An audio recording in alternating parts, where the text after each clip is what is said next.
The intent was malicious. Oo, Right. malicious. Kasi may Why? nakita pa nga ako mainstream media, may poll. Do you agree or do you not agree? Yes. Ay, come on. Why? Kasi it doesn't Why? add up to our problem right now. Laganap sa social media ngayon ang larawang ito ni Vice President Sara Duterte kung saan paalis ito ng bansa kasama ang kanyang pamilya patungong Germany. Umani ito ng iba't ibang negatibong reaksyon sa mga netizens dahil sa timing ng kanyang pag-alis kung saan naman nanalasa ang habagat at bagyong Karina.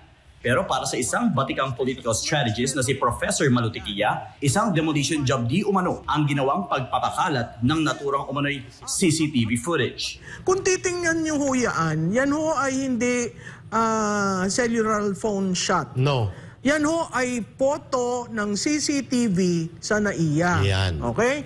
Ang tanong ko ho, sandali lang ho, siya ho ay nagpaalam July 9 pa. Kasi ho, lahat ho... Sa Office of the President.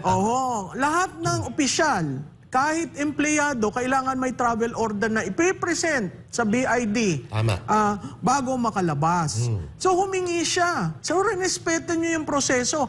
Kahit na sinasabing private ito. Sinong nag-utos sa security detail, sa security ng NAIA na kunan siya, At extract? i-splice yung photo na yan at i-release sa mainstream media? So do you think where that That is a order demolition. came from? Saan ang galing kayang order? Ay, sino ba ang bossing ng GM?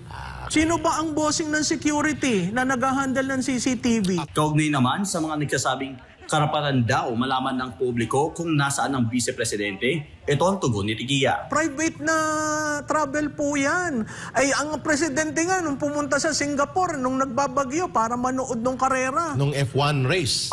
Ang picture niya, hindi ganyan. Ang picture niya, nandun na sa Singapore. At nanunood, di ba? At yun ay dahil shinare nila sa mga kaibigan nila na, look, I'm watching the ganyan. Ito ho ba, si Vice President ho ba, nag-share niyan? Tama. At sinabing ako'y paalis? Kasi ho, private yan. Ang respetuhin naman ho, siya ay vice-presidente, pero may mga bagay na may protocol at may mga bagay na pribado. Correct. Biro nyo kasama niya ang kanyang anak, ang kanyang nanay, ang kanyang asawa. Oo.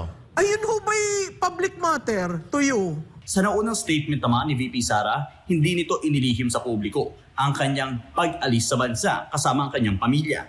Kasabay naman nito ang pagtitiyak ng pamamahagi ng tulong ng Office of the Vice President sa mga naapektuhan ng masamang panahon.